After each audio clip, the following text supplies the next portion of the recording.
Sejam todos muito bem-vindos ao nosso estudo bíblico. Esse é o terceiro vídeo e a terceira série de estudos que nós estamos fazendo sobre Deuteronômio, capítulo 3, versículos 23 a 29. O tema desses três estudos é comum: a graça de Deus em todas as circunstâncias. Eu gostaria de ler novamente o texto e convidar você a fazê-lo também. Deuteronômio capítulo 3, versículos 23 a 29. Diz assim a palavra do nosso Deus: Também eu, neste tempo, implorei a graça do Senhor, dizendo: Ó Senhor Deus, passaste a mostrar ao teu servo a tua grandeza e a tua poderosa mão. Porque que Deus há nos céus e na terra que possa fazer segundo as tuas obras, segundo os teus poderosos feitos? Rogo-te que me deixes passar, para que eu veja a boa terra que está da além do Jordão, esta boa região montanhosa e o Líbano. Porém, o Senhor indignou-se muito contra mim, por vossa causa, e não me ouviu. Antes me disse: basta, não me fales mais nisto. Sobe ao cume do Pisga, levanta os olhos para o ocidente, para o norte, para o sul e para o oriente, e contempla com os seus próprios olhos, porque não passarás este Jordão. Dá ordens a Josué e anima-o, e fortalece-o, porque ele passará adiante desse povo e o fará possuir a terra que tu apenas verás. Assim ficamos de frente a Baal-peor. Se você não assistiu os vídeos anteriores desta série de 3 vídeos, convido você que vá no nosso canal no YouTube, se inscreva em nosso canal, assista o primeiro e o segundo estudo baseados em Deuteronômio capítulo 3, versículos 23 e 29. Relembrando, o subtema do primeiro estudo foi: recebemos a graça de ser instrumentos nas mãos de Deus. O subtema do segundo estudo foi: Deus nos concede a sua graça abrindo ou fechando portas. E o subtema dessa terceira mensagem é: Deus concede a sua graça cumprindo cabalmente as suas promessas. Meus queridos, Moisés chegou às portas da terra prometida. Moisés foi levado por Deus ao alto de um monte. Do alto deste monte ele pôde contemplar em todos os quadrantes a boa terra que Deus havia assegurado dar a Abraão, Isaque e Jacó, aos seus descendentes. Porém, ele não entrou. E não somente ele não entrou. Não entraram na terra outros líderes do povo, como por exemplo Arão, o sacerdote, como por exemplo Miriam, a profetisa, e também todos aqueles que foram rebeldes em Cades Barneia. Pessoas que tinham acima de 20 anos, quando os israelitas, em vez de conquistar a terra, temeram e desistiram dos seus sonhos, e desistiram dos seus objetivos, desistiram dos seus alvos. Apenas 2 homens, Josué e Caleb, que viram as grandes maravilhas do Egito, percorreram o deserto por estes 40 anos e tiveram o privilégio de entrar na terra prometida. Uma análise apressada da palavra de Deus, e muitos fazem essa análise apressada da palavra de Deus, levaria a concluir: Deus não cumpriu a sua promessa. Ou, por outro lado, um julgamento precipitado da palavra de Deus afirmaria: Deus, tendo tirado o seu povo do Egito, não teve forças, não teve poder para colocá-los na terra prometida e os deixou no deserto, na pior de todas as misérias, a miséria de não ter qualquer esperança. No entanto, queridos, este julgamento apressado e esta leitura, esse julgamento precipitado, esta leitura apressada devem ser evitados, porque não há justificativas para afirmarmos isto com base neste texto bíblico. Com base nesse texto bíblico, podemos afirmar que Deus cumpriu cabalmente as suas promessas em relação ao povo de Israel. E o fez justamente com aqueles que eram mais vulneráveis. Aqueles que em Cades Barneia tinham de 20 anos para baixo. Foram estes que aos 60 anos tiveram o privilégio de entrar na terra prometida e de receber a gloriosa promessa de Deus de possuir nesta terra. As únicas duas exceções, Josué e Calebe. Estes puderam afirmar: Deus cumpriu a sua promessa conosco. E é interessante pensar que Deus cumpre cabalmente as suas promessas, primeiramente conosco. Muitas vezes nós conhecemos a promessa de Deus e nós temos o privilégio de receber em nossa vida, durante a nossa história, durante a nossa passagem aqui sobre a face da terra, o cumprimento da promessa de Deus. Se foi o caso daqueles jovens de 20 anos para baixo, esse foi o caso de Josué e Calebe. E esse talvez seja o meu caso, talvez seja o seu caso. Deus, muitas vezes, cumpre as suas promessas conosco. Quando nós chegamos aqui em Cesareilândia, 25 anos atrás, propusemos alguns alvos de oração para a igreja. Um destes alvos era a aquisição de um terreno, outro alvo era a construção da casa pastoral. Nós oramos por isto, nós sonhamos com isto, nós buscamos isto, e Deus então cumpriu a sua promessa. Cumpriu a sua promessa em nós, cumpriu a sua promessa conosco, irmãos e membros da Igreja Presbiteriana de Cesareilândia. Amados, Deus faz assim. Deus cumpre a sua promessa conosco.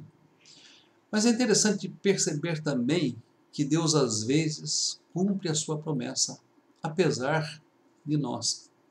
E este é um segundo ponto que merece ser considerado. Deus cumpre as suas promessas apesar de nós. Se a conquista da terra dependesse da visão dos 10 espias fiéis, eles teriam conquistado a terra? Para aqueles 10 espias fiéis, a conquista da terra era uma impossibilidade. A terra era cercada de muralhas. Os habitantes da terra eram extremamente ferozes, haviam gigantes na terra e eles não poderiam entrar. Mas contrariando o relatório e a perspectiva destes espias infiéis, os israelitas possuíram a terra. Deus cumpriu as suas promessas, apesar desses 10 espias. Amados, muitas vezes Deus faz assim para conosco também. Apesar de nós, Ele cumpre as suas promessas.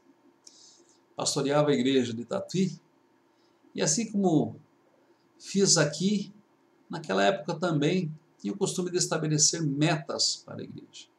Traçamos então uma série de planos, uma série de metas, e estes foram levados ao conselho da igreja. O conselho abraçou aqueles planos, abraçou aquelas metas, mas naquele mesmo ano o conselho decidiu chamar um outro pastor para continuar no pastorado daquela igreja.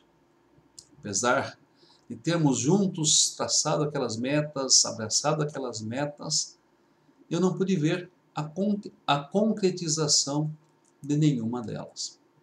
No entanto, 3 anos depois, todas aquelas metas que haviam sido estabelecidas, haviam sido abraçadas pelo conselho, tinham se cumprido cabalmente. E nesse caso, Deus cumpriu a sua promessa, apesar do pastor Gerson, apesar de mim. E Deus faz isso muitas vezes, Ele cumpre as suas promessas apesar de nós. Mas um terceiro ponto, muito interessante, Deus muitas vezes cumpre a sua promessa contra nós. Contra nós. Faraó, por exemplo, não queria deixar o povo sair da terra do Egito, mas o povo saiu. E Faraó foi obrigado a expulsar os israelitas daquela terra.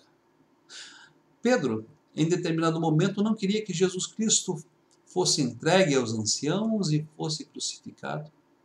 Mas Jesus disse que ele estava, naquele momento, sendo um instrumento nas mãos do diabo. E naquele momento ele não estava em sintonia com os propósitos do Senhor. E Pedro então ouviu uma dura reprimenda. Arreda-te, Satanás, porque não cogitas das coisas de Deus e sim das coisas dos homens. Queridos, muitas vezes também, infelizmente, nós não cogitamos das coisas de Deus, cogitamos apenas das coisas dos homens. E é interessante observar que muitas vezes, apesar de nós, Deus cumpre cabalmente a sua promessa. Em determinados momentos, talvez talvez você, nós estejamos não de conformidade com o plano de Deus, mas lutando contra o plano de Deus. Deus cumprirá sua promessa, apesar de nós. Quais as lições que nós aprendemos deste terceiro e último ponto desta série de 3 vídeos, de 3 estudos em Deuteronômio, capítulo 3, versículos 23 a 29. Anote aí no seu caderno, anote aí no seu bloco de notas. Destaco aqui 3 lições. A primeira, é importante ser um instrumento maleável nas mãos de Deus. Queridos, Deus nos dá a graça de sermos instrumentos em suas mãos, mas é necessário que nós sejamos instrumentos maleáveis nas suas mãos, sempre prontos para ouvir a sua voz, sempre prontos para obedecer a sua voz. Jesus, certa feita, fez uma pergunta hipotética aos líderes de Israel. Perguntou ele: qual destas 2 situações é melhor? Um pai diz ao seu filho: vá fazer algo. Ele diz: pai, eu vou, e não vai. Ou um pai diz ao seu filho: filho, vá fazer algo, e ele diz: eu não vou, mas depois arrependido vai. E os líderes com sabedoria responderam: aquele que, dizendo não vou, se arrepende posteriormente e vai. E de fato, comparando estes 2 grupos de pessoas, aquele que a princípio disse não ir, mas que se arrependeu e foi, é melhor do que aquele que demonstrou pronta disposição, mas não obedeceu. Mas há uma terceira possibilidade que não está contemplado neste exemplo. É aquele que diz: pai, eu vou, e vai. E este é aquele que é maleável como instrumento nas mãos de Deus. Aquele que diz: eu vou, e vai. E este, amados, é o nosso primeiro desafio deste terceiro ponto. Ser maleáveis nas mãos de Deus como instrumentos seus. O segundo ponto é reconhecer e louvar a Deus porque Deus cumpre efetivamente a sua promessa. Mesmo usando muitas vezes instrumentos imperfeitos como eu e você. Amados, Deus usou Moisés e Moisés era um homem como nós, perfeito. Deus usou Arão e Arão era um homem como nós, imperfeito. Deus usou Miriam e Miriam era uma mulher como todas as outras, imperfeita. Deus usou Josué, Deus usou Caleb, continua usando homens e mulheres imperfeitos. Não que isto justifique a nossa imperfeição. Melhor aquele que diz que vai, realmente vai. Melhor aquele que é um instrumento maleável nas mãos do Senhor. Mas, queridos, muitas vezes esperamos uma pretensa perfeição para fazer algo para Deus. Não. Deus vai nos usar a nossa fragilidade, porque à medida que caminhamos com Ele, que vamos nos tornando perfeitos. Um terceiro ponto. Deus não se impressiona com a oposição e nem com a falta de sintonia daqueles que a ele se opõem. Deus cumpre, apesar destes, a sua promessa. É interessante pensar que sempre houve oposição aos planos de Deus. Estevão, no seu notável discurso, disse que os judeus mataram os profetas, os judeus apedrejaram aqueles que lhes foram enviados. Mas, apesar disto, Deus cumpriu efetivamente a sua vontade e Deus realizou o seu projeto ao longo da história. Concluindo esta série de 3 estudos, relembremos e apliquemos os 3 pontos vistos nesses 3 vídeos e 3 estudos em nossa vida. Primeiro, queridos, percebamos a graça de ser instrumentos de Deus. Deus quer nos usar, eu e você, como instrumentos nas suas mãos, para a glória do seu nome, edificação do seu povo e para a bênção do seu povo. Em segundo lugar, percebamos a graça de Deus quando muitas vezes Ele abre e fecha portas, quando muitas vezes Ele diz o sim e o não às nossas preces, quando muitas vezes Ele diz prossiga, ou quando outras vezes Ele diz basta. A graça de Deus está em ação nestes momentos e nestas circunstâncias. E Deus, em sua sabedoria, sabe muito bem o que é melhor para cada um de nós. E, finalmente, creia que o Deus da aliança é o Deus da promessa. É o Deus que cumpre cabalmente todas as suas palavras. Que estes estudos possam abençoar você e a sua família. Amém.